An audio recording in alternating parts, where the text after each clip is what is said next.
tui ko kukakata kāwala te ano.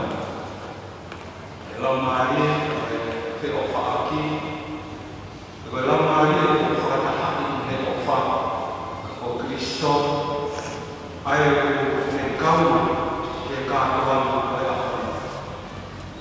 Ka ke whakasākara me tahi ai te o whaaki, ka koe kauma o Kristo, e kowe ngā nute, nā e whai ai pio ki ai, e whai e tā whaina, e te whanoma ki ai e mōui, e me he ahona, e a ahona. Ke whia e ke kaita, ai e salonu ka mai, e mātua, e whāwiri ki koto. O mō kauma mai, ki lau whai o siasi, katolika, te lamai. I he whelotoi te mai te whakatapa ki, o na whelotoi ai ke na omi, e kātoa ngā na rotu, e kātoa ngā i ana kōke na mani te e o whai. E koi ai a unu mai ai ke ka whai e lo, o Pekina, Stan, ma Salon, i te ahona. Ko hike tō Roma, ai te o whaaki, ko hike mama muta ai na tō e whāwiri, e whaihana whama, ai me aho ani a whiu. O ako mai ki te ahona, o hoko atu o e na mōui, ka kore e a rotu, o na mūwhaki e maki noa. Ko mea vai te i na ora tanu ki kautoru ka whiu mai, ka whangangi e te e kore e whakamore more. Ko wike me ka uha ka mo tā, o na whina ora koe ni whamanaki ki ka whai, ana mo ia. Ko bete ki o toa mātu whaki.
Kristo.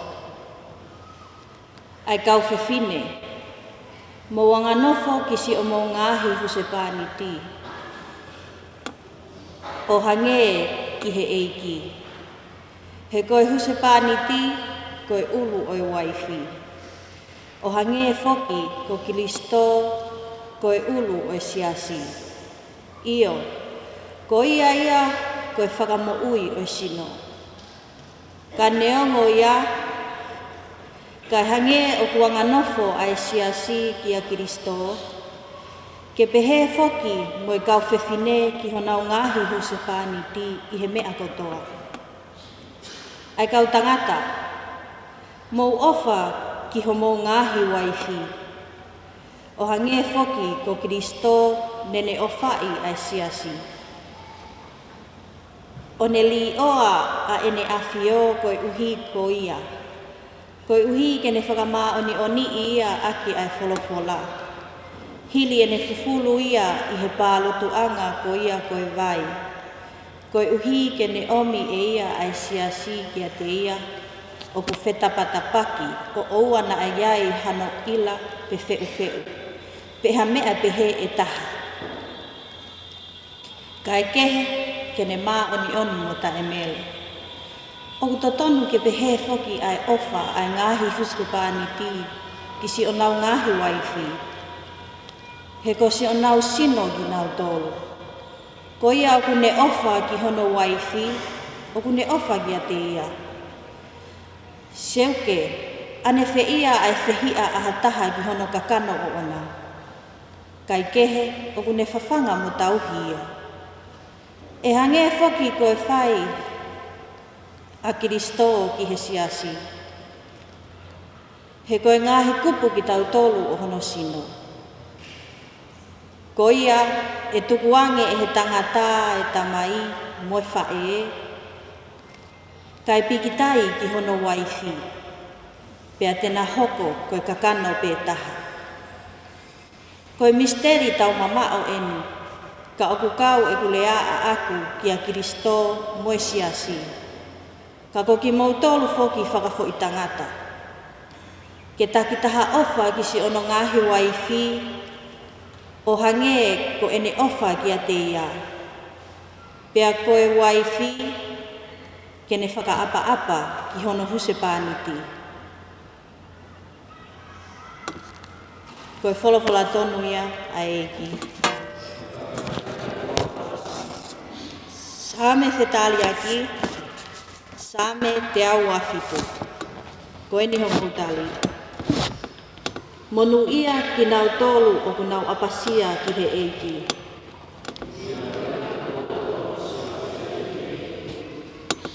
O ku monu ia mo oni a ki nau tolu o ku apasia ki he eiki, mo whanonga i hono ngahi alunga. Koe ngā ue honima, te ke kai me iai, te ke fia mo tuk maalie.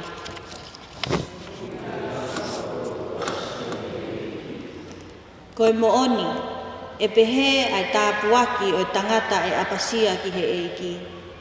Tawange ke tāpuaki i mai koe e he eiki me saione, he aho kotoa ho mo ui.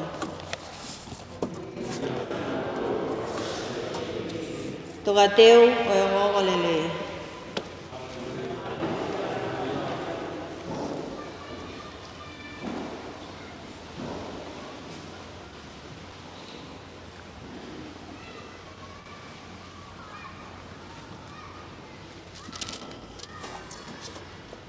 Tawange ke awhia te ki mautolu ai eiki. Koe kongani mi ngongolele i tok tapu i hono tohi e maake.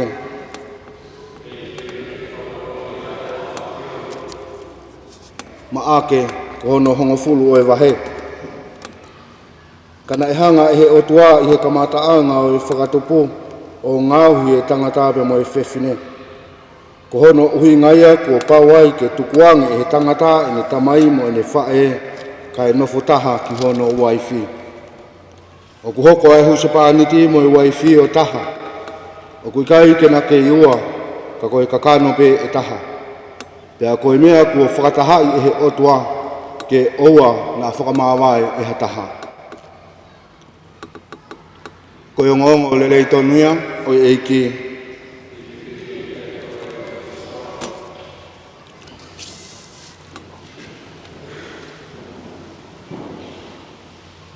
Ku tau whakataha mai i he pongi-pongini. Ke tau kau ngā whakamooni ki he whiri kua whai i he tamai o eiki pia mo e kaunanga koen. Ka koe whiri ki he wakaasio o e nofo mari. Koe sākalameta o e mātele monio. Koe ngahi koloa wholofola na e whiri mai i he ongo tamai ki. Wona ua e aho i he ahonu. Koe ngahi mea maho inga ia. Na mau teu mai ai. I he mahina e tolu mei wha.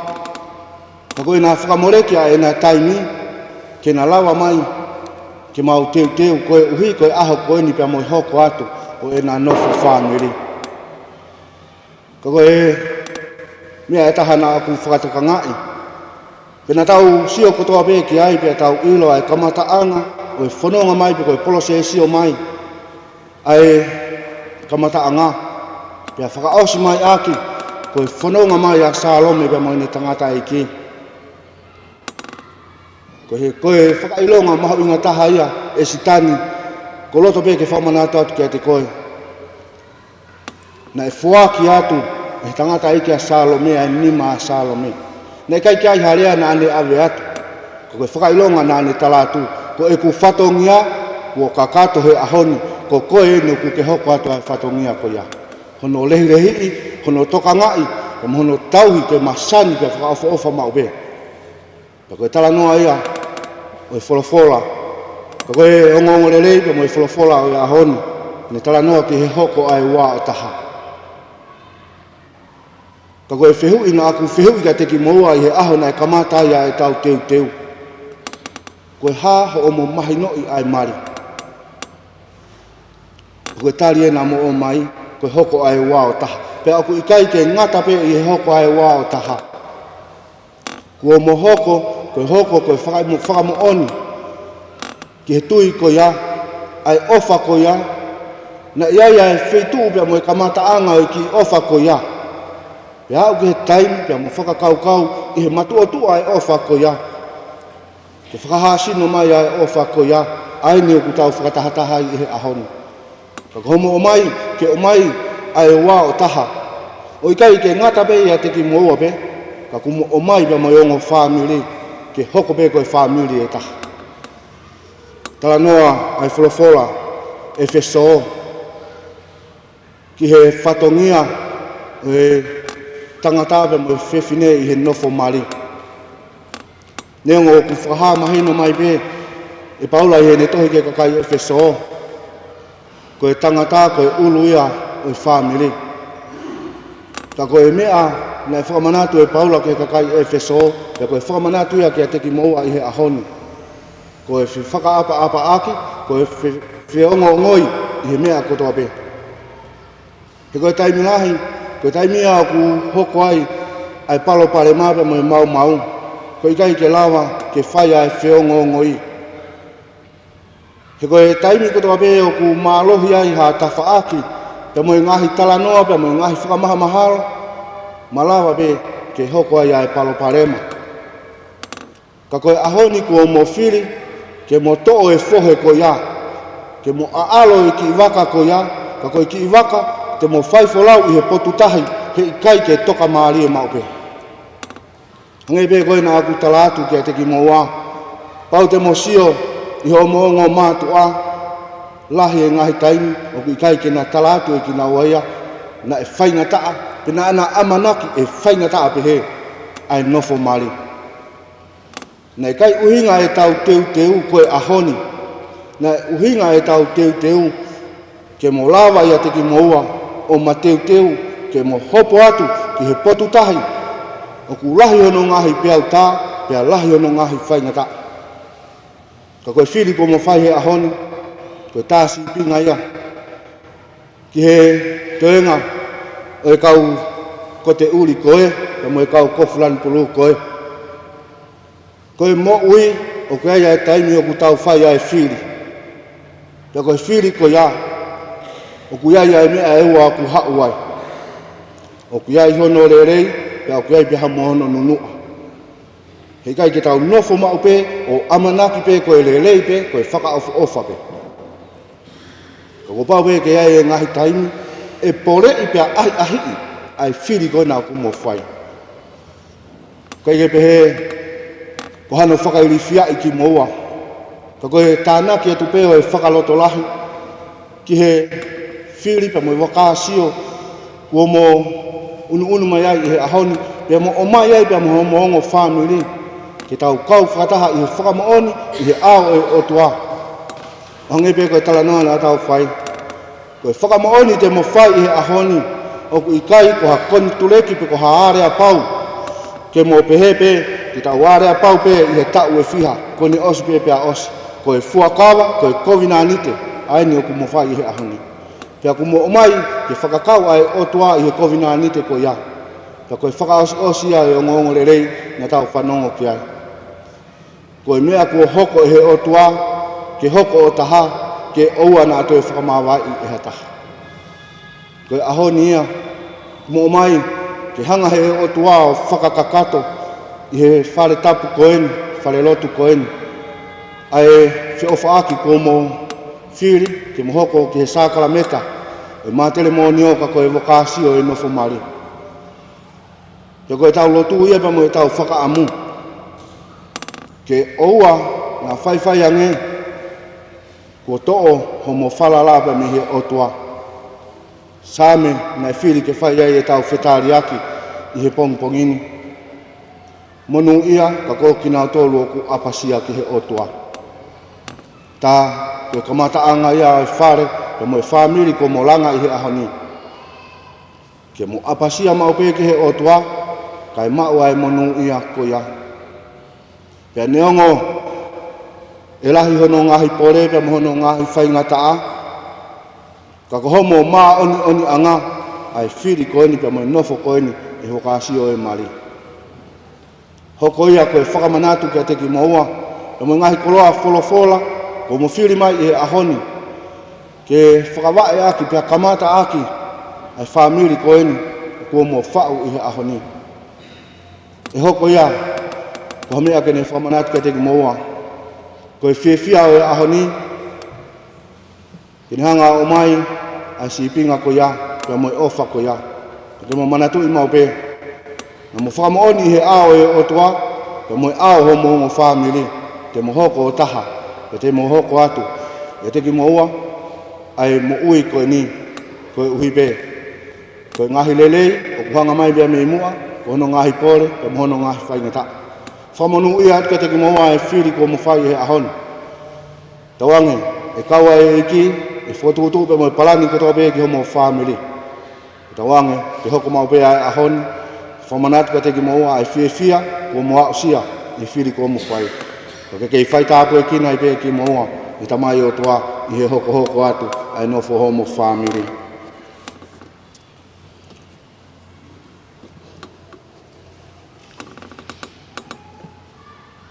Ke mea mai a ki maua o ku amanaki, ke mo taria e sākara meta o e mātere monio.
whai pau hanu i moi i he rā e kapua i he siasi.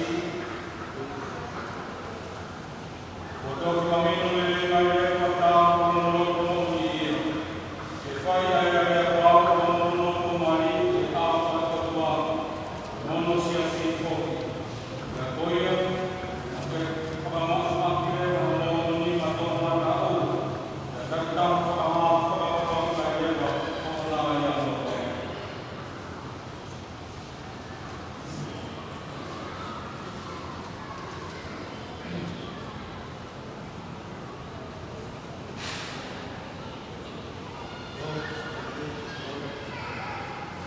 Vamos a ver o proto cabelo ama mulher cabelo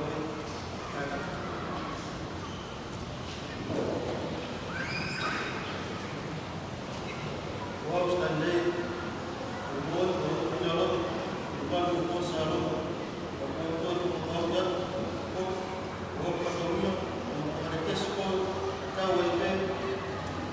Fanya Maria, fanya Tama, Eko, Yemudele, Mama, Iyo, Yefano, Yefano, Ram, Yefano, Yefano,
pangate se Yesu Kristo o alo ka ko mau ki amin ko ate ko le ka ko pa le ko pa sa skale ke sa no ko be aman ka ka man ko ni ko mo ni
Mungkin aku untuk saya tak nak tak nak. Sama aku boleh buat. Bukan tak boleh lima, lima tak nak tak nak. Tak mungkin amal. Mungkin kawan kafir dengan motor tadi. Ini cuma dengan motor yang tak kuat.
Wih,